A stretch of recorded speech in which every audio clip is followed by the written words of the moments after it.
Hi friends, మీరు చూస్తున్నారు SRJ మెక్ channel. ఇందులో మనకు కనిపిస్తున్నది ఎఫ్జెడ్ V3 బైక్. ఈ బైక్ అయితేనే స్టార్ట్ చేస్తాం, మీరైతే గమనించండి. ఇది ప్రాబ్లం ఎందువల్ల వచ్చిందనేది కూడా మీకైతే క్లారిటీగా అయితే చెప్తాను. బైక్ అయితే నేనైతే స్టార్ట్ చేశాను, మీరైతే చూడొచ్చు. ఇక్కడ స్టార్ట్ చేసి గేర్ అయితే వేశాను. మీరు కాస్త గమనించారంటే మొత్తం మీకైతే గమనిస్తుంది. ఇక్కడ మీరు ప్యాకెట్ సాఫ్ట్ అయితే చూడండి, ఓన్లీ సాఫ్ట్ అయితే తిరుగుతుంది. మొత్తం ఆ చైన్స్ ప్యాకెట్తో సహా అయితే తిరగాలి. ఆ సాఫ్ట్ అనేది అరిగిపోయింది. అలా అరిగిపోవడానికి గల కారణం ఏమిటంటే, మనకు కంపల్సరీ యమహా బైక్లలో ఈ కంప్లైంట్ అయితే ఫస్ట్ నుంచి అయితే ఉంది. నేను దగ్గర ఒక 7 సంవత్సరాలు ఎఫ్జెడ్ బైక్లు అయితే యూజ్ చేశా. అలాగే ఇంతకుముందు క్లచ్ ప్లేట్లు అసెంబ్లీ చేశారు. దీని అడ్జస్ట్మెంట్ కూడా చూడండి, మీరైతే రాంగుగా అయితే ఉంది. దాన్ని కూడా అడ్జస్ట్మెంట్ అనేది కరెక్ట్గా ఉండాలి. షార్ప్గా ఉన్న గుర్తు ఈ స్ప్రింగ్ దగ్గరకు వచ్చేసి ఆగిపోవాలి. అలా ఆగిపోకుండా అది ముందుకైతే వచ్చేస్తుంది. కాబట్టి మనకి పికప్ కూడా అంత పర్ఫెక్ట్గానే ఉండదు. అలాగే మనం ఇక్కడ చైన్స్ ప్యాకెట్ తీసామంటే పూర్తిగా మీరు చూడొచ్చు, ఆ చైన్ లాక్ అరిగింది. అలాగే సాఫ్ట్ కూడా అరిగింది. మొత్తం దీనికి మనం ఫుల్ ఇంజన్ ఓపెన్ చేసి ఆ సాఫ్ట్ అయితే చేంజ్ చేయడం అయితే జరుగుతుంది. సాఫ్ట్ పోవడానికి గల కారణం మనం ఎక్కువగా చైన్ స్ప్రే యూజ్ చేయడం వల్ల మనకి ఆ సాఫ్ట్ అయితే పోతూ ఉంటుంది. వీటికి మనం ఆయిల్ అయితే యూజ్ చేస్తూ ఉండాలి. ఒక 2 వారాలకు ఒకసారి అయినా కూడా, లేదా 3 వారాలకు ఒకసారి అయినా కూడా కంపల్సరీ ముందర ఫ్రంట్ ప్యాకెట్ ఓపెన్ చేయించి అక్కడ మనం ఆయిల్ అయితే వేస్తూ ఉండాలి. ఎక్కువగా మనం చైన్ స్ప్రే యూజ్ చేసామంటే ఆ చైన్ స్ప్రే అనేది మొత్తం స్ప్రెడ్ కాదు, ఆ ప్యాకెట్ సాఫ్ట్ వరకు అయితే వెళ్ళాలి. కానీ అక్కడి వరకు చైన్ స్ప్రే అనేది స్ప్రెడ్ కాదు, ఓన్లీ చైన్ వరకు అయితే స్ప్రెడ్ అయ్యి ఆగిపోతుంది. మరి దుమ్ము పట్టి ఉందంటే వెంటనే డ్రై అయిపోతూ ఉంటుంది చైన్ స్ప్రే. కాబట్టి వీలైనంత వరకు యమహా బైక్లలో మీరు చైన్ స్ప్రే యూజ్ చేయడం అయితే బెటర్ అని నేనైతే చెప్తాను. చైన్ స్ప్రే అంటే ఆయిల్ యూజ్ చేయడం అయితే బెటర్ అని చెప్తా. ఆయిల్ గేర్ ఆయిల్ అని ఉంటుంది, లేదా ఏదైనా ఇంజన్ ఆయిల్ మనం బైక్ పోసింది కాస్త మిగిలిన అది యూజ్ చేసినా ఎటువంటి ప్రాబ్లం అయితే లేదు. చైన్ అనేది డ్రైగా ఉండకూడదు. మీరు ఏ ఆయిల్ అయినా యూజ్ చేయండి బైక్ యూజ్ చేసేది. లేకపోతే లాస్ట్కి దొరకకపోతే మీరు వేస్ట్ ఆయిల్ యూజ్ చేసినా కూడా పర్లేదు, కానీ చైన్ అనేది డ్రై అనేది కాకూడదు. అలాగే ముందర ప్యాకెట్ సాఫ్ట్ అప్పుడప్పుడు విప్పిస్తూ ఉండాలి. అది రెడ్ కలర్లోకి సిలుం పట్టినట్టు వచ్చిందంటే ఆటోమేటిక్గా ఆ సాఫ్ట్ అనేది పోతుంది. ఇందాక నేను బోర్ అయితే కూడా ఓపెన్ చేశా, ఆయిల్ రింగ్స్ అనేది అతుక్కొని ఉన్నాయి. కస్టమర్కి అయితే కాల్ చేసి చెప్పి మళ్ళీ బోర్ చేయించాలా లేదా అనేది కూడా అడగాలి. ఎందుకంటే ఆయిల్ రింగ్స్ అనేది పూర్తిగా అతుక్కొని ఉన్నాయి. మనం అలాగే మళ్ళీ ఫిట్ చేసామంటే 2 రోజులకు వైట్ స్మోక్ వస్తుంది. అంతకుముందుకు రాలేదు, మీరు ఫిట్ చేసిన తర్వాతనే వైట్ స్మోక్ వస్తుందని మళ్ళీ మనకి ఇదొక బాధ ఉంటుంది. చాలా బైక్లు అయితే మనం అయితే చూస్తుంటాం, బోర్ అనేది ఓపెన్ చేసామంటే వాటి ఆయిల్ రింగ్స్ని బట్టి అది ఎంతవరకు ఉంది పొజిషన్ అనేది మనకు అర్థమవుతుంది. అలాగే మనం ఆయిల్ డౌన్ చేసినప్పుడు దీనికైతే ఒక 1/2 లీటర్ అలా వచ్చేసింది. అప్పుడే ఆయిల్ అనేది తాగుతుంది అనేది అయితే అర్థమైంది. కానీ కస్టమర్ అయితే ఏదైతే లేదని చెప్పారు. మళ్ళీ మనం బోర్ ఓపెన్ చేసిన తర్వాత చెక్ చేసుకుంటే పూర్తిగా మనకి ఆయిల్ రింగ్స్ అనేది అతుక్కొని ఉన్నాయి. కాబట్టి దీనికి బోర్ కూడా కాల్ చేసి కస్టమర్కి చెప్పి, మనం చెప్పడం ఎలాగో ఓపెన్ చేస్తున్నాం కాబట్టి ఫిట్టింగ్ ఛార్జ్ అనేది మిగులుతుంది. క్లచ్ ప్లేట్ల అసెంబ్లీ అయితే పర్లేదు, బాగానే ఉన్నాయి. కాబట్టి దీనికి కస్టమర్కి కాల్ చేసి బోర్ కూడా చేయించుకోవాలని అయితే చెప్తాం. చేయించుకోవడం వల్ల ఇష్టం. కానీ ఏదైనా పోయిన స్పేర్ మనం ఇంజన్ ఇప్పుతున్నామంటే చెప్పడం అయితే మన బాధ్యత. క్లచ్ ప్లేట్ల అసెంబ్లీ అయితే పర్వాలేదు, బాగానే ఉన్నాయి. అలాగే క్లచ్ బిల్లు కూడా చెక్ చేయాలి. ఎక్కువగా ఎఫ్జెడ్ బైక్లలో క్లచ్ బిల్లు ప్రాబ్లం అనేది 99% అయితే ఉంటుంది. క్లచ్ బిల్లు కూడా దీనికైతే చెక్ చేయడం అయితే జరుగుతుంది. మీరైతే చూడొచ్చు, అంత ప్రాబ్లం అయితే లేదు, పర్లేదు, బాగానే ఉంది. స్ప్రే యూజ్ చేయకు అంటే కొంతమంది బ్యాడ్ కామెంట్లు పెట్టడం కూడా చూశాను నేనైతే. నువ్వు మెకానిక్ వేనా, నీకు తలకాయిందా లేదా అని. మీకు ఎఫ్జెడ్ బైక్ లేదు కాబట్టి ఈ మాటలు అంటున్నారని అయితే నాకు అర్థమైంది. లేదా మీరు చైన్ స్ప్రే కంపెనీ ఏదైనా మీరు అమ్ముతూ ఉంటారు, స్పేర్ పార్ట్స్ వాళ్ళైనా అయి ఉంటారు, అందుకనే అలా అని ఉంటారు. లేదా ఈ విధంగా ఎందుకు చెప్తున్నారు ఏమిటి అని మీరు అర్థం చేసుకుంటారు. నేను 2014 నుంచి 19 వరకు ఎఫ్జెడ్ బైక్ అయితే యూజ్ చేశాను. నేను స్టార్టింగ్లో తీసుకున్న బైక్ నాకు తెలియకుండానే సాఫ్ట్ అరిగిపోయిన బైక్ అయితే నాకు అమ్మారు. మనం బైక్ తీసుకుంటున్నామంటే సెకండ్ హ్యాండ్లో సాఫ్ట్ విప్పి చెక్ చేయం. కానీ ఎఫ్జెడ్ బైకులు మీరు ఎప్పుడైనా కూడా తీసుకుంటున్నారంటే కంపల్సరీ ప్యాకెట్ కవర్ ఓపెన్ చేసి చైన్స్ ప్యాకెట్ ఫ్రంట్ది బయటకు తీసి అయితే చెక్ చేసుకోండి. అక్కడే చాలామంది అయితే మోసపోయే అవకాశం ఉంటుంది. కొంతమంది వెల్డింగ్ చేయించుంటారు, కొంతమంది అది అరిగిపోతుంది, ఇంజన్ ఓపెన్ చేసుకోవాల్సి వస్తుంది అని కూడా అమ్మేస్తే వాళ్ళు ఉంటారు. కాబట్టి మీరు ఎఫ్జెడ్ బైక్లు యూజ్ చేస్తున్నారంటే కంపల్సరీ ఇది కొనుక్కుంటున్నారంటే సెకండ్స్లో ఆ సాఫ్ట్ అనేది బయటకు తీసి చెక్ చేసుకోండి అయితే తీసుకోండి. చెక్ చేయకుండా తీసుకోకండి. ఎందుకు చెప్తున్నానంటే నేనే మోసపోయా.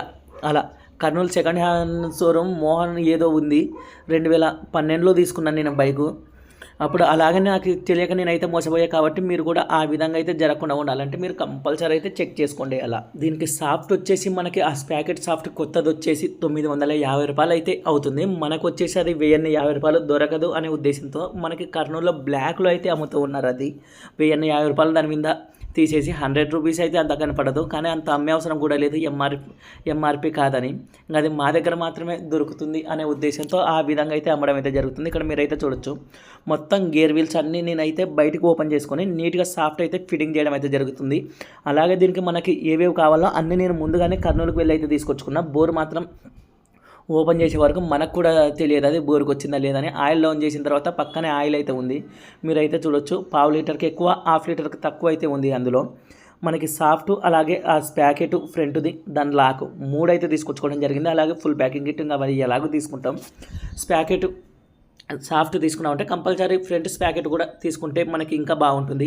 దాని లాక్ వల్ల కూడా మనకైతే ప్రాబ్లం అయితే వస్తుంది. మీరైతే చూడొచ్చు ఇక్కడ రౌండ్గా అయితే అయిపోయింది, ఎటువంటి పళ్ళు దానికి గాడీలు అయితే లేవు, పూర్తిగా అరిగిపోయింది. నేనైతే మొత్తం మీరైతే చూడొచ్చు గేర్ వీల్స్ అన్నీ లైన్గా అయితే పెట్టుకుంటున్నా. ఒక అట్టపెట్ట మీద తీసుకొని లైన్గా అయితే ఏ మార్క్ ఏది వస్తుందని పెట్టుకుంటూ ఉన్నాను. మనం అటు ఇటు చేసుకున్నా కూడా మళ్ళీ మనం బైక్ ఫిట్ చేసిన తర్వాత రన్నింగ్లో అనేది ప్రాబ్లం అయితే చూపిస్తుంది. కాబట్టి ఎప్పుడైనా కూడా మీరు గేర్ సాఫ్ట్ ఓపెన్ చేస్తున్నారంటే ఒక క్రమ పద్ధతిలో పెట్టుకున్నారంటే ఫిట్టింగ్ అనేది చేయడం చాలా సింపుల్గా ఉంటుంది, కన్ఫ్యూజ్ అనేది కాకోకుండా. మనం ప్రతి గేర్ వీల్ గుర్తుపెట్టుకోవాలంటే కష్టం, కాబట్టి మీరు ఓపెన్ చేసుకునేటప్పుడే సింపుల్గా ఈ విధంగా అయితే చేసుకోవచ్చు. ఏ ఇబ్బంది లేకుండా సింపుల్గా అయిపోవడానికి. నేనైతే మీరైతే చూడొచ్చు అన్ని వరుసగా ఏ విధంగా వచ్చాయో ఆ విధంగా అయితే పెట్టుకున్నాను. నేను మీకు కొత్త సాఫ్ట్ కూడా చూపిస్తాను. మీకు కొత్త సాఫ్ట్ అయితే పక్కన అయితే ఉంది. 1050 రూపాయలు అయితే మనకి కొత్త సాఫ్ట్ అయితే పడుతుంది. వీళ్ళు మనకి తెలియదు అనే ఉద్దేశంతో 950 రూపాయలు అయితే పడుతుంది. 1050 రూపాయలు అయితే తీసుకున్నారు. 100 రూపీస్ ఎక్కువ అని ఇందాకే చెప్పాను. అది దొరకదనే ఉద్దేశంతో ఆ విధంగా అయితే అమ్ముతున్నారు. కొత్త సాఫ్ట్ ఏ విధంగా ఉంది మీరైతే చూడొచ్చు. ఆ గాడీలు అనేది పర్ఫెక్ట్గా ఉన్నాయి. కంపల్సరీ మీరు FZ బైక్లు యూజ్ చేస్తున్నారంటే ప్యాకెట్ సాఫ్ట్ విప్పి ఆయిల్ అయితే వేయిస్తూ ఉండండి. లేదంటే మీ బైక్ కూడా ఇదే విధంగా ఇంజన్ ఓపెన్ చేసుకోవాల్సి వస్తుంది. ఓన్లీ యమహా కంపెనీ బైక్లలో ఈ ప్రాబ్లం ఎక్కువగా ఉంది. మీరు 100 బైకులు తీసుకుంటే 100 బైకులలో ఈ ప్రాబ్లం అయితే ఉంటుంది. మీరు చైన్ స్ప్రే యూస్ చేస్తూ అక్కడ ఆయిల్ వేయించడం లేదు అంటే కంపల్సరీ FZ బైక్లకి ఏదైనా పెద్ద ప్రాబ్లం ఉంది అంటే అది ఇదే. దీని నుంచే మొత్తం ఆ బైకులు తీసుకోవాలన్నా కూడా నేను ఎవరికైనా కూడా మీ మెయింటెనెన్స్ చేసేలా ఉంటేనే తీసుకోండి అని చెప్తాను. నేను మా ఫ్రెండ్స్ బైక్లే కూడా ఉన్నాయి, వాళ్ళకు కూడా అయితే నేను చెప్తూ ఉంటాను. 2 వారాలకు ఒకసారి నేను బిజీగా ఉన్నా కూడా డైరెక్ట్గా నువ్వు వచ్చి ఆయిల్ వేసుకొని వెళ్ళరా, లేదంటే ఈ విధంగా ప్రాబ్లం అయితే వస్తుంది అని నేను దగ్గర ఒక 15 వీడియోలు కూడా చేశాను ఇదే ప్రాబ్లం మీద. కాబట్టి FZ బైక్లు యూజ్ చేస్తున్నారంటే కంపల్సరీ మీరు చైన్ స్ప్రే బదులు ఆయిల్ యూజ్ చేయండి. అలాగే ప్యాకెట్ కవర్ ఓపెన్ చేయించి అక్కడ ఆయిల్ అయితే వేస్తూ ఉండండి. నేను షార్ట్ వీడియోలు కూడా పెట్టాను మీకు అందులో ఎలా ఏంటి అని. మీరు ఇక్కడైతే చూడొచ్చు మనం మొత్తం గేర్ బాక్స్ అయితే ఫిట్టింగ్ అయితే చేయడం జరిగింది. మనకి ఏ మాత్రం అయితే ఎక్కడ వాచర్ అక్కడైతే పర్ఫెక్ట్గా ఉండాలి. అటు ఇటు మిస్ చేసినా కూడా ఇబ్బంది అయితే అవుతుంది. మొత్తం నీట్గా పెట్రోల్ వేసి క్లీన్ చేసుకోవడం అయితే జరుగుతుంది. క్లీనింగ్ అంతా అంటే మనకి వీడియో అయితే లెంత్ అయితే వచ్చేస్తుంది. మీరు అయితే చూడొచ్చు మనకు పర్ఫెక్ట్గా ఏమైనా పోయాయా, ఇందులో అన్నీ బాగున్నాయని 1-2 సార్లు చెక్ చేసుకుంటూ నీట్గా ఫిట్టింగ్ చేయడం అయితే జరుగుతుంది. నేను 2 పార్ట్లు అయితే వీడియో అయితే పెట్టడం అయితే జరుగుతుంది. ఫస్ట్ పార్ట్, సెకండ్ పార్ట్ అట్లా 2 పార్ట్లు అయితే పెడతాను. నేను బోర్ వరకు అయితే నెక్స్ట్ వీడియోలో అయితే పెడతాను. మొత్తం పెట్టామంటే మనకి లెంత్ అయితే వచ్చేసింది. మీరు గేర్ వీల్స్ ఫిట్ చేస్తున్నారంటే 1-2 సార్లు జాగ్రత్తగా అయితే ఫిట్టింగ్ చేసుకోండి. ఎందుకంటే మొత్తం ఫిట్టింగ్ చేసిన తర్వాత మనకి ప్రాబ్లం అనేది చూపిస్తుంది. గేర్లు పడుతున్నా కానీ మనం రన్నింగ్లో వెళ్ళామంటే సౌండ్ రావడం అటువంటివి వచ్చాయంటే మనకి ఎక్కడైనా వాచర్ మిస్ చేశాము అని అయితే అర్థం చేసుకోవాలి.